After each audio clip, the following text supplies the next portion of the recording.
আমার রান্নাঘর থেকে আজকে তোমাদের সামনে একটা রান্না নিয়ে এসেছি। দেখো, আমি আশা করি তোমাদের সবার ভালো লাগবে। রান্না বলতে আমি ডাল সেদ্ধ করব। ডালটা দেখো, আমি এর মধ্যে নুন হলুদ দিয়ে দিয়েছি, কাঁচা লঙ্কা আর কিছু পেঁয়াজ কুচি দিয়ে এবার আমি একটু সর্ষের তেল দেবো, দিয়ে আমি এটাকে মেখে নেব ভালো করে। একদম অপূর্ব মানে খেতে লাগে, সময়ও কম লাগে, খেতেও খুব ভালো লাগে। এটা দিয়েই ভাত খাওয়া হয়ে যায়। এবার আমি ভালো করে মেখে নেব। মেখে নিয়েছি, এবার আমি আধ ঘন্টা রেখে দেব। এবার আমি আধ ঘন্টা পর ফিরে এলাম। আমি গ্যাসটা ধরিয়ে ডালের বাটিটা বসিয়ে দিয়েছি। এবার আমি অল্প একটু জল দিয়ে দেবো, একদম মাখা মাখা সেদ্ধ হবে। এটা দিয়েই ভাত খাওয়া হয়ে যাবে। ফুটে উঠেছে, এবার আমি একটু নেড়ে দেবো।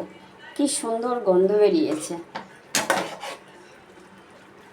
ডাল সেদ্ধ হয়ে গেছে, দেখো মিক্সড ডাল সেদ্ধ হয়ে গেছে। তোমরা এরকম একটু করে খেয়ে দেখো। শুকনো শুকনো, একদম শুকনো হবে, মানে একটুও জল নেই। ডালটাও একদম গলেও যাবে না, খুব সুন্দর লাগে। তোমরা এরকম করে খেয়ে দেখো। আমি নামিয়ে নিচ্ছি। তোমাদের যদি ভালো লাগে আমার চ্যানেলটাকে সাবস্ক্রাইব করো, লাইক করো, শেয়ার করো। আজকে রাখছি, কাল আবার অন্য কিছু নিয়ে আসবো তোমাদের সামনে।